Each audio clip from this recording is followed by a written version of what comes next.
Hello everyone, back into today's third video. We're going to have a look at the weather for next week's 10 days for today's third video. I'll bring you up to date with what's happening in the tropical Atlantic. We have our next named subtropical storm.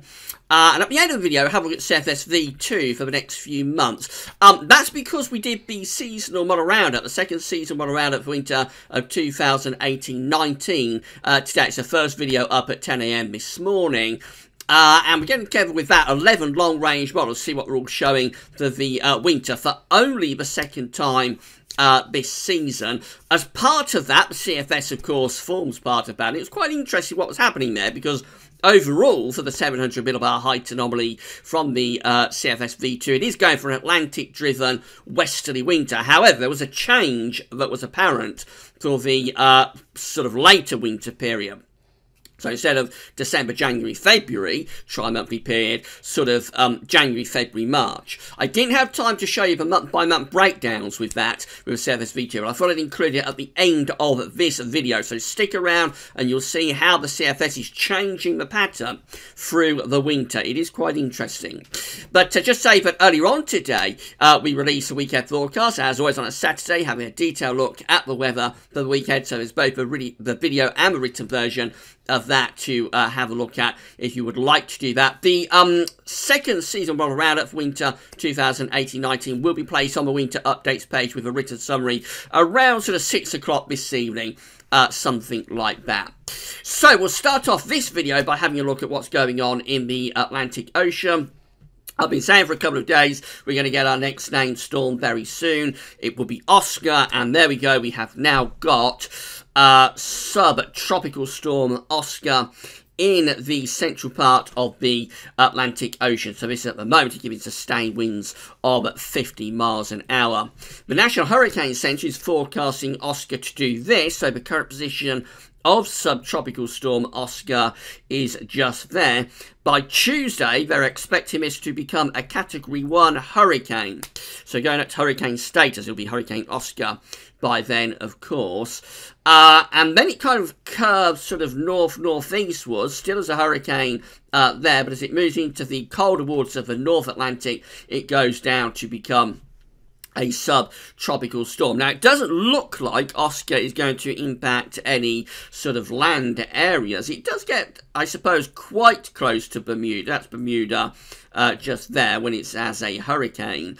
But overall, it's still quite a way away from Bermuda on this forecast. And at the moment, it doesn't look like Oscar will be impacting any sort of land areas. But we will keep an eye on this storm over the next few days to see what it's doing. But there we go, we have our next named storm. Oscar has been named by the National Hurricane Centre. Right, so let's come back close to home, and it's a very, very cold afternoon out there this afternoon. So these are our latest observations from xcweather.co.uk. You can find a link to xcweather on the links page, and we really do have some very, very cold temperatures. Bearing in mind, we're still in October, so you would expect afternoon temperatures in the end of October in the centre of England to be somewhere around 13 or 14 degrees Celsius. Well, Church Lawford in the Midlands is at just 4 degrees Celsius. At the moment. We go down to Little Rissington in the South Midlands, just 3 degrees there above freezing at 2 o'clock in the afternoon. That is exceptionally cold. It's probably 10 Celsius or a little bit more colder than average. Let's move over to the eastern side. Bedford stuck at a lowly 6 degrees. Hull Beach there, close to the wash at just 4 degrees. I bet it feels cold there. Humberside at 5 degrees going up the eastern side. We go up to Loftus, just 6 degrees there. Over the Pennines to Walcott, we're at 5 degrees. And down to Manchester Airport in the city of Manchester at just 6 degrees Celsius. Up to Scotland, Strathallan at 6 degrees. Aviemore at only 3 degrees. And further north of that, out Nahara at 5 degrees. Over to Northern Ireland, Lochthie is at 4 degrees. And Belfast is at 6 degrees. Parts of Wales, we see Lake Vyrnwy at just 4 degrees. I mean, down to South Wales, it's a little bit milder there. Mumbles is at 8 degrees. Into the southwestern part of the country, Northwick is at 7 degrees. Down to Newquay, down to just 6 degrees there. But a really, really cold afternoon. You get the idea that temperatures, even at their best in these far southeastern parts of the country, I mean, Manston is at 8 degrees. So even there, we're struggling to get into double figures. And for most parts of the country, temperatures are a complete and total write-off, just into mid-single digits, if not low single digits. And not only that, it's cloudy, it's wet, there's been outbreaks of showery rain, sleet, even some snow has been reported in places too. So this northerly wind certainly has brought an early taste of winter. When you think how hot it was back in the summer and even through the autumn, we have had pretty warm conditions on and off as well, but certainly an early taste of winter right now on this Saturday afternoon. If you're off out and about in the next few hours, do wrap up warm. This is how the central England temperature is currently looking. So this is provisional from Hadley up to yesterday, 26th of October. We're at 12.0, an anomaly of around 1 degree above average. So obviously this is going to take a bit of a hammering over the next few days with such cold afternoon temperatures through the centre of England. Nights aren't too bad. We're not going to get really cold nights. But even, having said that, even with that, I think we are going to see this drifting down quite a bit over the final 2 or 3 days of the month. So I reckon we're still going to come out under 11 degrees Celsius for this October. We'll be very, very close to average, and that's primarily down to the cold finish that we're going to have in the final few days of the month. Now, having said that, as we get through into November, we're going to start seeing the wind turning into the Atlantic. So these are the 500 millibar height anomaly flowcharts from Penn State University. We've got the ECMWF here on the top, and the GFS, which I'll look at in a moment, is on the bottom. 500 millibars, and that's V's area in the absolute high pressure, low pressure, being moved around by the jet stream running above. Red extrapolates high pressure, blue to low pressure. You can see what's going on here in the 7 to 10 day time frame. This will take us to the end of the first week of November, where we have this deep area of below average heights, these blue colours centred just out to the west of the UK. There's quite a strong jet stream indicated by the tight lines there coming across the Atlantic, and so that looks rather wet and windy, I have to say now, for the first week of November. At one point we were speculating about rather cold and dry conditions through the first week of November, but now I think we're shaping up for a rather unsettled, potentially wet and windy, and possibly at times even quite stormy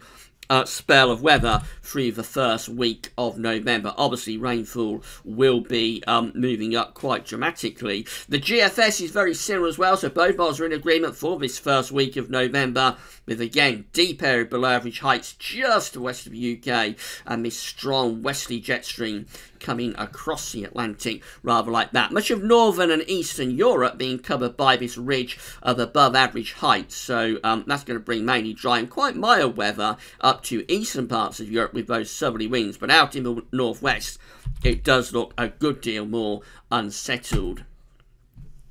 GFS temperature and precipitation ensembles looking like this. Looking at Manchester today. So the red line here is the 30-year upper air temperature average for Manchester. Obviously, we're starting off cold, and we're going to stay cold with those upper air temperatures for at least the next couple of days. Through the early part of next week, they gradually start to stage a bit of a recovery, but it's not until the end of next week, really, that we push properly mild air through the country. So Friday, we'll see the temperature quite mild into the mid-teens Celsius.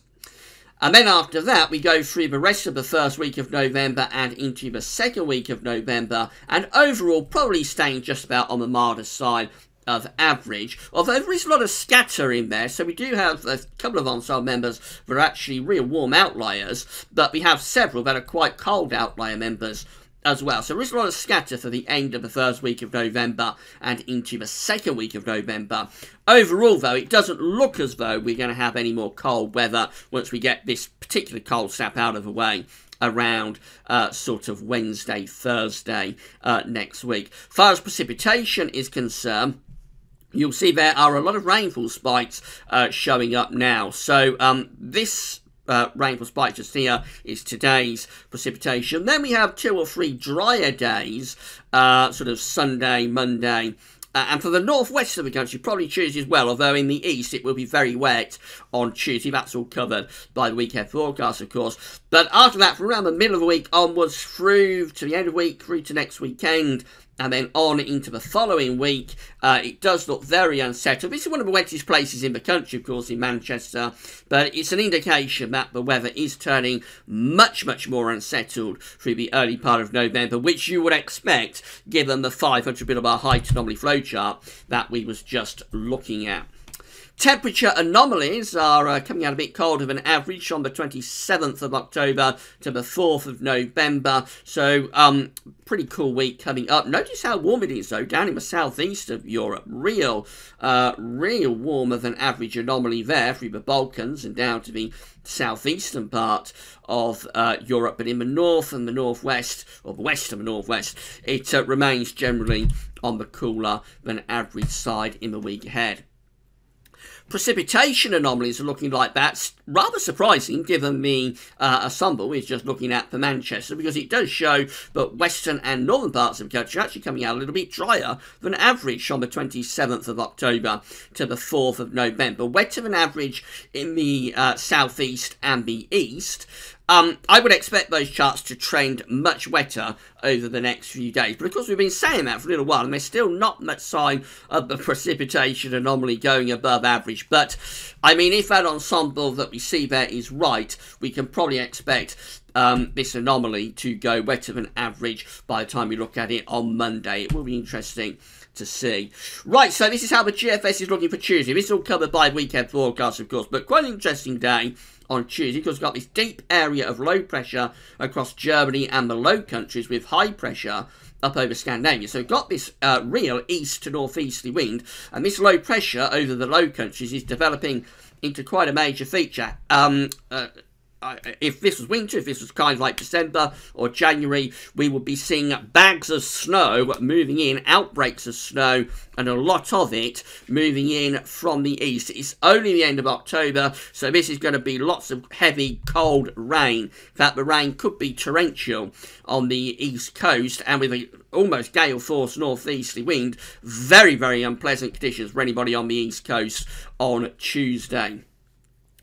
By Wednesday, that low pressure is off the east coast of Scotland, but another area of low pressure is starting to move up from the Bay of Biscay. That gives us probably quite a soggy Halloween on Wednesday evening across England and Wales. Through to Thursday and Friday, we start to move low pressure in from off the Atlantic. So this changes the feel of the weather. You notice we've got this southwesterly wind, quite a strong wind. It could be up to gale force, but it is a milder southwesterly wind coming in on Friday. That brings wet and windy weather in from off the Atlantic. And then into next weekend and the following week, we just keep the shallow areas of low pressure meandering around the country, bringing probably showers, possibly some longer spells of rain too. In the more extended range with this GFS run, it continues to be very unsettled. We're a little bit beyond day 10 now at Wednesday the 7th of November, and it looks really unsettled still, with low pressure across the country bringing showers or longer spells of rain.